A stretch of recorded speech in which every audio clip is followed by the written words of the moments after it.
आजकल बहुत ज़्यादा गर्मी की वजह से स्किन बहुत टैन हो जाती है, टू टोन हो जाती है, ऑयली स्किन जिन लोगों की है सीबम वाली, उनके बहुत ज़्यादा अजीब से पैचेस पड़ना शुरू हो जाते हैं, इवन एक्ने भी हो जाती है। बिल्कुल होती और है। बहुत एक अजीब सा टेक्सचर हो जाता है स्किन का। उसके लिए एक छोटी सी रेमेडी अर्ज कर रहा हूँ, ठीक है। जो कि घर में आप बहुत इजीली घर की ही चीज़ों से बना सकते हैं। ठीक है। इसमें मैंने 2 चमचे हल्दी लूँगा, दही लूँगा, सॉरी। ठीक है।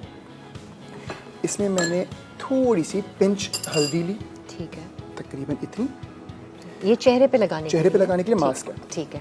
मैंने इसमें क्वार्टर जो है वो टमाटर लिया, ठीक है। और तकरीबन 3-4 इंच के 2 पीसेस छिलके समेत हैं, दोनों टमाटर भी और खीरा भी, ये मैंने लिए। और इसमें अगर हो सके तो थोड़ा सा बेसन ऐड हो सकता है, या चावल का आटा भी ऐड हो सकता है, 1 चाय का चमचा। इसको ब्लेंड कर लें, बेहतरीन फेस मास्क बन जाएगा ये।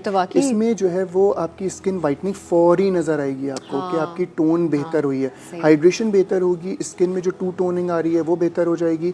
स्किन पे एक नॉर्मली मैं पेशेंट्स को कहता हूँ अपने, कि श्रीलंका के नक्शे बने हुए छोटे छोटे इधर उधर अजीब अजीब से निशानात पड़ रहे हैं, तो वो बेहतर हो जाएंगे। और आपकी स्किन आपको एक दफ़ा लगाने पे पता चलेगा कि रिफ्रेश हुई है, कुछ हमने किया है अपनी स्किन के साथ। दही तो वैसे ही मतलब आप लगाएं तो वो होता है, बेसन और चावल का आटा भी यही है, बहुत टमाटर में भी यही खुसूसियात हैं। खीरा हाइड्रेट रखता है स्किन को, बहुत सारे लोग डार्क सर्कल्स के लिए खीरा लगा के रखते हैं, तो वो भी इसमें आ गया। अच्छा, ये एक वक्त ही पेस्ट बनाया और एक वक्त ही इस्तेमाल करें ना? एक ही वक्त बनेगा और एक ही वक्त में इसको धो लिया जाएगा। सही है, एक दफ़ा बना ले, घर के सब लोगों को दे दें, सब लगा लें। हाथों पे भी लग सकता है, चेहरे पे भी लग सकता है, गर्दन पे और सारी चीज़ें आपके घर की हैं। किसी भी किस्म के नुकसान का इसमें कोई चीज़ है ही नहीं, सारी चीज़ें किचन में मौजूद। और कितनी देर तक लगा के रखें? 20 to 25 मिनट।